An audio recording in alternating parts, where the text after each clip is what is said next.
A'udzubillahi minasyaitonirrajim. Bismillahirrahmanirrahim. Alhamdulillahirabbil alamin.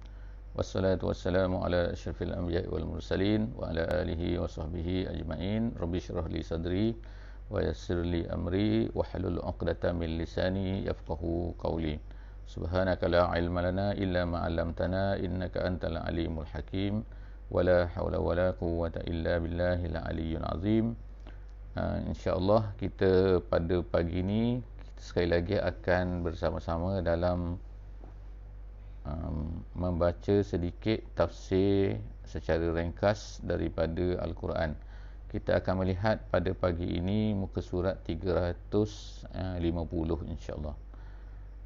Kita akan mula masuk muka surat 350 ni ialah daripada surah An-Nur. Dan surah ini mengandungi surah ini adalah surah Madaniyah, surah yang turun di Madinah, dan surah ini mengandungi 62 ataupun 64 ayat mengikut perbezaan di kalangan ulama. Jadi ada setengah ulama mengatakan ayatnya begini-begini, pecahan-pecahannya, dan ada mengatakan begini dan begini. Itu berbeza mengikut qiraat-qiraat yang tertentu, sebagaimana yang kita boleh dapati dalam buku-buku qiraat ataupun kitab-kitab yang menceritakan tentang qiraat-qiraat dalam Quran. Jadi insya-Allah seperti biasa kita akan melihat pada kali ini tafsiran secara ringkas daripada muka surat ini insya-Allah. Jadi untuk mengikuti sesi ini dengan baik, kalau boleh, maknanya kita semua ni ada Quran di hadapan kita. Kita tengok Quran supaya apa yang saya bacakan pada setiap kali ini akan dapat difahami dan dilihat dengan mata sendirilah insya-Allah. Bismillahirrahmanirrahim. Ayat ini dimulai dengan perkataan suratun. Suratun anzalnaha wa faradnaha wa anzalna fiha ayatun. Dimulai dengan perkataan surah. Jadi ini satu-satunya di dalam Al-Quran yang menceritakan, yang dimulai surah ini dengan perkataan surah. Surah kita kata maknanya adalah satu surah, maknanya satu surah. Jadi apa erti satu surah ni, perkataan surah? Perkataan surah ini terdapat dua pandangan ulama lah, tetapi pendapat yang lebih masyhur, erti surah ni ialah diambil daripada perkataan sur. Sur ni ialah ertinya ialah kota ataupun pagar, pagar ataupun kota kepada sesuatu bandar. Jadi itu surah, surah. Jadi kalau dalam perkataan moden ni, dalam erti moden ni, sur tu ertinya adalah pagar, pagar rumah orang, jadi kita kata sur. Jadi dinamakan setiap satu daripada part-part Quran tu sebanyak 114 tu surah-surah.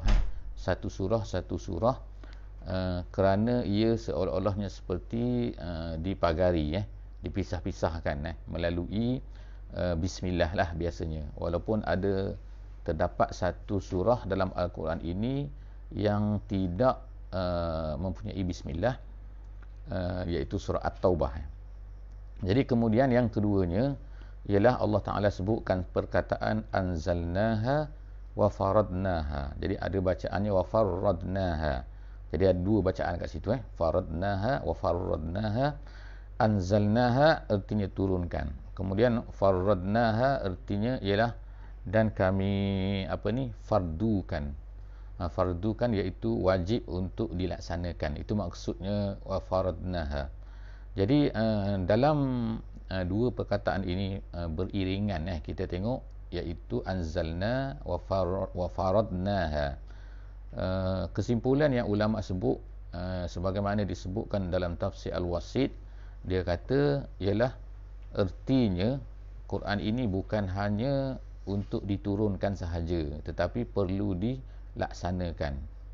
Itu maknanya bukan sahaja untuk diturunkan, kemudian diturunkan kepada Nabi Muhammad, kemudian kita pun membacanya, tetapi tidak dilaksanakan. Itu ertinya tak bolehlah macam tu. Jadi mestilah ia pun kan diturunkan adalah untuk dilaksanakan. Wa faradnaha. Kemudian Allah Ta'ala ulang lagi, wa anzalna fiha ayatun. diulang lagi, maknanya pentingnya bahawa ianya adalah diturunkan daripada Allah Subhanahu Wa Taala. Ianya bukannya datang daripada Muhammad, sebagaimana kata-kata orang-orang musyrik, kata-kata musuh-musuh Islam, kata-kata musuh-musuh Islam di zaman moden pun masih ada lagi orang yang mengatakan bahawa Quran ini sebenarnya adalah ciptaan Muhammad.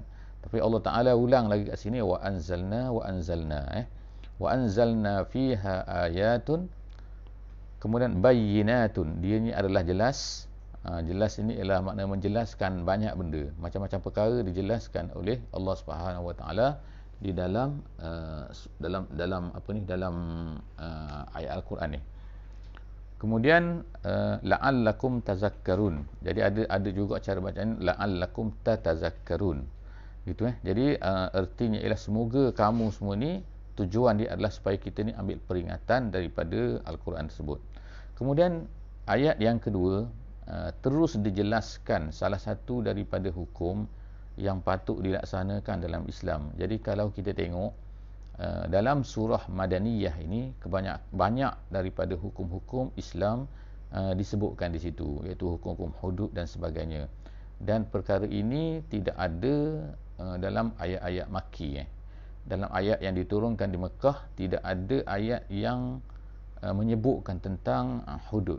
Jadi menunjukkan bahawa hukum-hukum Islam ini adalah diturunkan di hukum-hukum hudud ini adalah diturunkan di Madinah.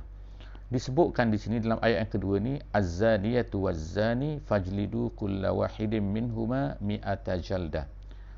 Orang yang berzina yang perempuan dan berzina yang lelaki, maka hendaklah kamu sebat setiap daripada seorang daripada mereka berdua itu mi'ata jaldah, 100 pukulan, 100 deraan.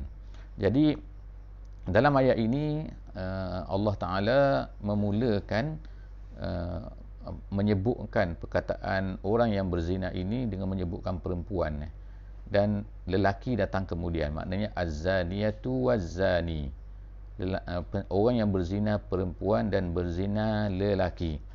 Berbeza dengan ayat yang menyebutkan tentang potong tangan, pencuri.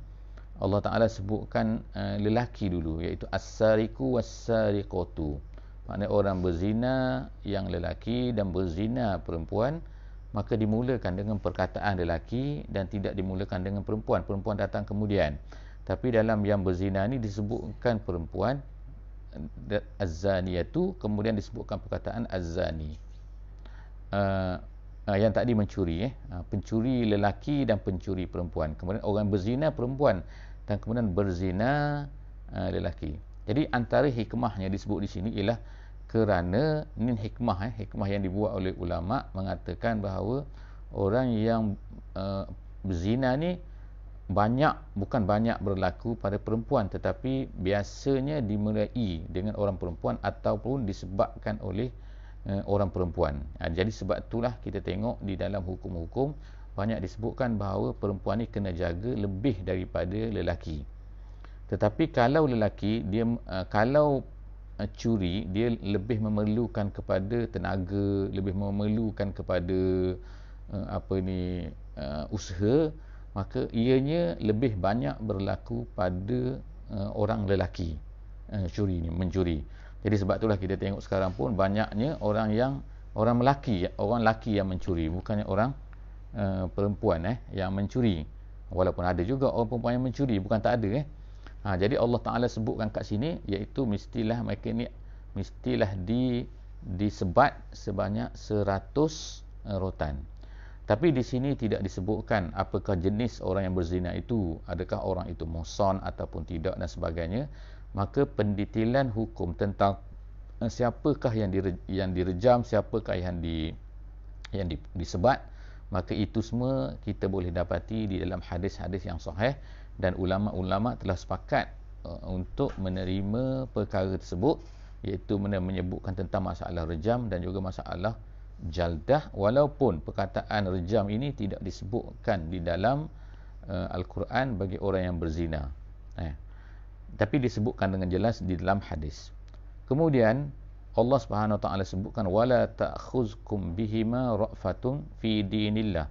Janganlah kamu mengambil apa ni, ra'fah. Ra'fah ni perkataan bahasa Arab yang bererti intihau ar-rahmah. Intihau ar-rahmah maknanya rahmah yang paling tinggi. Maknanya tahap yang paling tinggi dalam rahmah. Rahmah ni ialah kasihan belas. Kasihan belas 1, kemudian 2, 3, 4, maknanya yang top sekali dalam kasihan belas ni dinamakan sebagai ra'fah. Jadi ra'fah ni ialah perasaan kasihan belas yang sangat tinggi. Jadi Allah Subhanahu Wa Taala sebut kat sini wala ta'khuzkum bihima ra'fatun fi dinillah. Jangan kamu ada perasaan walaupun sedikit kasihan belas kepada orang-orang yang berzina, sama ada lelaki dan perempuan ini. Maksudnya di sini ialah bukan maknanya kita tak boleh ada perasaan, iaitu kesian mereka dan sebagainya. Kenapalah dia berzina begini dan bukan maksud macam tu, tapi maksudnya ialah tidak boleh menolak hukum Allah, pelaksanaan hukum Allah ini, sama ada dengan menerima syafaah. Syafaah ni artinya apa ni, maknanya janganlah hukum dia sebab apa dia ni gini dan sebagainya. Tak boleh. Hukum Allah Subhanahu Wa Taala bila dia telah sabit berzina, maka hendaklah dilaksanakan. Tak boleh ada kat situ pertimbangan apa lagi pengampunan dan sebagainya, sebagaimana dalam hukum dunia kan. Hukum dunia ni mungkin kita kata ada kuasa-kuasa tertentu nanti akan boleh mengampunkan orang ni. Hukuman dia sepatutnya 4 tahun katakan, maka diringankan kerana berkelakuan baik, diringankan kepada 2 tahun dan sebagainya. Jadi dalam hukuman ini tidak boleh ada perasaan tersebut. Itu dipanggil ra'fah fi dinillah dalam agama Allah. Secara umumnya Allah Ta'ala sebut sini dalam agama Allah, maknanya tak boleh ada ni. Bukan hanya dalam hukuman ini saja, tetapi dalam semua benda dalam agama Allah. In kuntum tu'minuna billah wal yaumil akhir. Jadi pelaksanaan itu sepatutnya dilakukan, ra'fah itu sepatutnya berlaku jika kita sekiranya beriman. Jadi Allah Ta'ala kaitkan sini masalah iman dengan masalah pelaksanaan. Artinya mesti laksanakan, mesti tak boleh bertolak ansur dalam hukuman ini jika sekiranya kita ini orang yang beriman.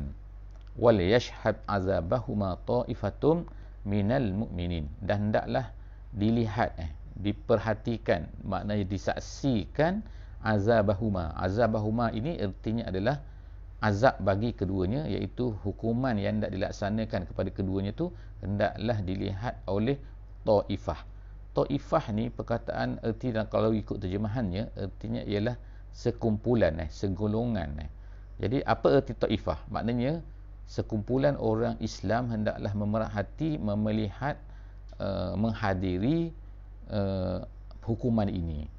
Jadi yang pertamanya ada perbezaan pendapat ulama lah, sama ada yashhad di sini suruhan untuk melihat di sini, menghadiri di sini itu adakah wajib ataupun sunat. Setengah ulama mengatakan ianya hanyalah sunat saja. Suruhan ini adalah suruhan sunat, bukannya wajib. Ada terdapat ulama yang mengatakan ianya adalah wajib, iaitu mesti dihadiri, mesti dilaksanakan di hadapan sekumpulan orang, bukannya dilaksanakan di dalam penjara, dilaksanakan di dalam tempat yang tertutup, seorang saja melihat, tak boleh. Jadi mestilah dilihat oleh sekumpulan. Jadi ada kata wajib, ada kata sunat di sini. Kemudian ada perbezaan pendapat juga, berapa orangkah yang dikatakan ta'ifah, sekumpulan itu. Ada yang kata 3, sebagaimana disebutkan di dalam tafsir Jalalain, disebut ada yang kata 3, ada yang kata 4 orang. Itu adalah minima lah, kadar minima yang disebutkan dalam tafsir. Kemudian yang ketiga, ayat yang ketiga, az-zani la yankihu illa zaniyatan au musyrikatan. Orang yang berzina lelaki tidak akan berkahwin illa, melainkan orang yang berzina perempuan ataupun musyrikah. Jadi ayat ini ada terdapat perbezaan ulama yang panjang dalam isu fiqh. Sama ada boleh atau tidak seorang yang berzina itu berkahwin dengan orang Islam. Jadi ayat ini oleh kerana ianya adalah masalah fiqh, jadi kita tidak akan bincangkanlah dengan detail tentang isu ini, sama ada boleh ataupun tidak boleh. Dan setengah ulama mengatakan maksud ayat ini adalah kecenderungan. Dia nak ceritanya tentang kecenderungan orang yang berzina ni biasanya dia tak akan nak kepada orang yang baik, biasa nak kepada orang yang jahat lah, macam dia juga. Sebab apa? Dia jahat, dia nak buat baik, susah dia ni kalau dia kahwin dengan orang yang baik. Sebab apa? Nanti susah dia, jadi dia akan cari orang yang jahat juga. Sehingga kejahatan yang disebutkan di sini adalah musyrikah, iaitu orang musyrik. Kemudian wazaniyatu, Allah Ta'ala ulang lagi, iaitu orang yang berzina perempuan pun. Wazaniyatu la yankihuha illa zanin, tidak dinikahi, dia ni tidak dinikahi kecuali oleh orang-orang yang zanin, orang yang berzina juga. Jadi maknanya ini kecenderungan juga.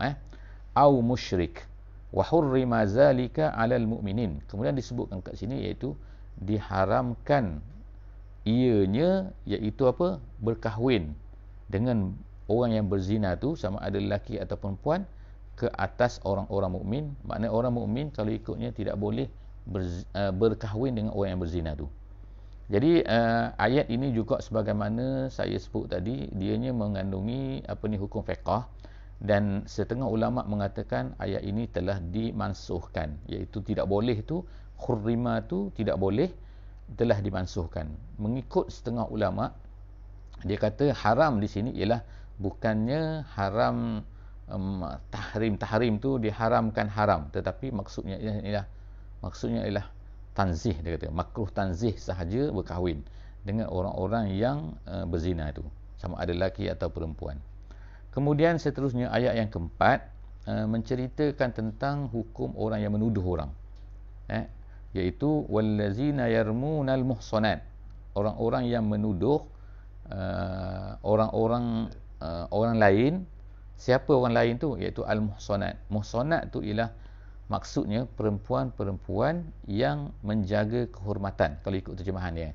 Tetapi maksud di sini ialah perempuan-perempuan yang memang tidak terfikir untuk berzina, iaitu orang-orang yang baik lah maksudnya kan. Orang yang baik, tidak terfikir untuk berzina, tidak masyhur dengan dia ni orang yang berzina, tidak masyhur dengan orang yang teruk dan sebagainya. Maka ikut hukumnya sebagaimana yang dijelaskan dalam ayat ini, orang yang menuduh perempuan-perempuan yang baik ni dengan berzina, kemudian mereka itu tak bawa datang dengan 4 orang saksi, semalam yaitu bi arba'ati syuhada, tak ada 4 orang saksi. Saksi situ ialah saksi yang betul-betul melihatlah apa yang berlaku. Jadi adalah syarat-syarat di sini disebutkan oleh ulama-ulama fiqh, iaitu siapa yang menuduh, siapa yang dituduh, dan juga apa yang dibawa, saksi yang dibawa tu bagaimana, saksi itu boleh diterima ataupun tak boleh diterima, saksi itu melihat bagaimana ianya berlaku dan sebagainya. Maka jika sekiranya syarat-syarat itu tidak dipenuhi, maka hukuman dia kepada orang yang menuduh itu ialah fajliduhum thamanina jaldah, iaitu disebat sebanyak 80 rotan. Jadi maknanya kat sini adalah hukuman yang beratlah kepada orang menuduh, yang dia bermaksud bahawa di dalam masyarakat Islam ini sebenarnya tak boleh tuduh-menuduh kan. Tak boleh tuduh suka hati kalau tak ada bukti, kalau tak ada dalil, kalau tak ada saksi dan sebagainya kan. Jadi itulah yang boleh difahami daripada konsep sini kan. Konsep iaitu apa? Jangan suka tuduh-menuduh. Kemudian wala taqbalu lahum syahadatan abada, dan jangan kamu terima dari mereka itu, dari orang yang menuduh itu, syahadatan abada, tak boleh jadi saksi selama-lamanya. Wa ulaika humul fasikun, Allah Ta'ala namakan mereka ni sebagai orang fasik. Orang fasik kenapa? Kerana mereka ni tuduh orang dalam keadaan tidak ada saksi. Jadi tidak ada saksi, jadi mereka ni telah dianggap sebagai fasik, lalu mereka tidak akan diterima. Jadi daripada sinilah konsep yang dipakai dalam Islam, iaitu ada orang yang boleh diterima saksi dia dan ada orang tidak ada boleh diterima saksi dia. Artinya orang ni tak sama, walaupun di mereka ni orang Islam, tapi oleh kerana mereka, kalau mengikut hukum fiqhnya, mereka melakukan dosa besar ataupun berkekalan dalam dosa kecil, jadi mereka ini tidak akan diterima saksinya.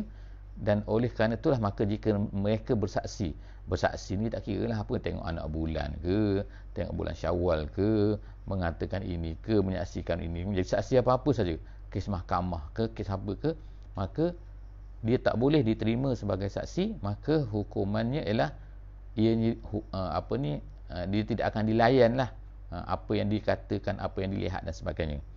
Kemudian seterusnya, Allah Ta'ala sebut tu illal ladzina tabu min ba'di zalik, melainkan orang yang bertaubat. Jadi kalau mereka tu bertaubat, dan tak cukup dengan taubat saja, tapi wa aslahu tu artinya mereka ni baik, menjadi orang soleh lah, iaitu beramal, mereka tarik balik, dan kemudian mereka bukan sekadar tarik balik sajalah, tak cukup tarik balik, tapi tarik balik dan selepas daripada tu mereka menjadi baik, beramal dengan amalan yang baik. Maknanya kalau sekarang ni tarik balik saja kan, tapi tak jadi baik. Jadi ini berbezalah dengan amalan yang dibuat sekarang ni, iaitu siapa-siapa saja boleh jadi saksi kan. Selagi orang tu tak gila lah kot siuman, maka boleh jadi saksi. Tapi dalam Islam tak boleh jadi saksi kalau orang tu tidak soleh, iaitu yang dipanggil sebagai fasik dalam hukum fiqh. Maka fa innallaha, Allah Ta'ala itu ghafurun rahim, dia itu maha ghafur dan juga maha rahim. Kemudian ayat seterusnya, ayat yang ke-6, ayat yang ke-7, ayat yang ke-8 dan ayat yang ke-9 ialah menceritakan tentang hukum li'an, iaitu kesnya, ceritanya ialah seorang suami menuduh isterinya berzina, melakukan tu dengan orang lain. Jadi tetapi dia tidak mempunyai saksi, untuk dibuktikan di mahkamah, di hadapan hakim, kepada pemerintah dan sebagainya. Tapi dia melihat benda ni. Jadi macam mana keadaan macam ni? Jadi Allah Subhanahu Wa Taala telah jelaskan hukumnya di sini, walaupun adalah sedikit-sedikit perbezaan di kalangan ulama fiqh, tetapi secara ringkasnya ialah Allah Ta'ala sebut sini, wallazina yarmuna azwajahum walam yakul lahum syuhada illa anfusuhum fasyahadatu ahadihim arba'u syahadat, iaitu mereka mesti mengemukakan empat kali sumpah, iaitu dia mestilah bersumpah sebanyak 4 kali, dan kemudian tu apa yang dikatakan dalam 4 kali sumpah tu, bahawa dia ni benar, innahu laminas sadiqin, bahawa apa yang dilihat tu benar, apa yang berlaku tu benar, maka isteri dia ni memang telah buat gini. Jadi dalam sumpah yang yang kelima tu dia akan kata macam ni, al-la'natullahi alaihi in kana minal kazibin, bahawa laknat Allah ke atasnya jika sekiranya dia ni penipu. Itu maknanya jadi 5 kali dia kena bersumpah. Kemudian pula, jadi bila 5 kali dia bersumpah, suami tu bersumpah, maknanya kira jatuhlah kepada isteri sekarang ni, isteri tu kira salah lah. Tetapi Allah Ta'ala sebut tu selepas tu ayat yang ke-8, wa yadra'u anhal azab, maka perempuan tu dia boleh tolak azab, iaitu hukuman. Azab tu maknanya hukuman sini antashhada arba'a syahadat. Isteri tu boleh bersumpah dengan sebanyak 4 kali juga, mengatakan bahawa innahu laminal kazibin, bahawa suami dia tu adalah tipu. Tuduhan tu adalah tuduhan tipu. Lalu yang kelima, 5 kali juga perempuan tu kena bersumpah sebanyak 5 kali. Yang kelima dia mesti mengatakan wal khamisata an ghadaballahi 'alaiha, kemurkaan Allah. Maknanya yang tadi tu laknat apa beza pula kat sini? Laknat dengan ghadab Allah kan. Itu adalah perbezaan ulama dalam penafsiran kat sini, tapi maksud dia kena bersumpah macam tu, in kana minas sadiqin, kalaulah apa kan, kalau suami dia tu benar, maka akan kena kemurkaan Allah Subhanahu Wa Taala lah ke atas dia. Jadi apabila lelaki itu telah bersumpah sebanyak 5 kali itu, dan kemudian perempuan tu juga telah bersumpah sebanyak 5 kali, maka masing-masing akan dipisahkanlah oleh hakim, oleh pemerintah. Maka selepas tu dikira bercerai lah kedua-duanya. Kemudian ayat yang ke-10 kita masuk pada kali ini, dan ayat yang terakhir pada hari ini, iaitu apa? Walaula fadlullahi alaikum, dan kalaulah tidak, artinya ialah kalaulah tidak kerana kurniaan Allah ke atas kamu, wa rahmatuhu, dan tidak kerana rahmatnya, wa annallaha tawwabun hakim, Allah Ta'ala itu sungguhnya dia itu tawwabun hakimun, maha tawab, maha menerima taubat, dan juga hakimun, bijaksana. Jadi kalau ikut dalam ayat yang ke-10 ni, cara ayat ni dia macam tergantung sikit. Apa dia tergantung kat sini? Tergantung iaitu kalau kita baca dalam bahasa Arab kan, walaula fadlullahi alaikum warahmatuhu. Kalaulah tidak kerana rahmat Allah, kurniaan Allah dan rahmatnya, dia ayat tu dia habis macam tu. Dia tak ada jawapan. Dia ada lau tapi dia tak ada jawapan. Dia jadi samalah kalau kita bercakap kan. Kalau kita bercakap pada hari ni, kalau kamu datang awal, gitu, tergantung gitu kan. Tapi nak buat macam mana? Gitu. Jadi kalau kamu datang awal, apa? Sempatlah kamu makan gitu ke kan? Ataupun sempatlah jumpa dia tadi. Macam tu kan. Ayat dia kalau ikutnya macam tu. Tapi Allah Ta'ala sebut di sini, kalaulah tidak kerana kurniaan dan juga rahmat Allah, habis itu. Jawapannya tak ada. Jadi ulama-ulama telah membuat kita nak kata macam jawapan andaian iaitu kepada ni, maksud dia ialah kalaulah tidak kerana kurniaan Allah dan tidak kerana rahmat Allah, nescaya dia akan mengazab kita semua kerana apa kesalahan kita. Jadi apakah benda yang nak berkait dengan isu ni, iaitu insya-Allah kita akan lihat dalam sesi esok, insya-Allah sesi yang akan datang, iaitu pada muka surat 351, banyak diulang benda ni, walaula fadlullah. Jadi apa artinya, apa kesalahannya, apa masalahnya, kita akan tengok nanti insya-Allah pada sesi akan datang. Wallahu a'lam bissawab. Aqulu qauli hadza wa astaghfirullahal azim li wa lakum. Subhanakallahumma wa bihamdik, nasyhadu an la ilaha illa anta, nastaghfiruka wa natubu ilaik.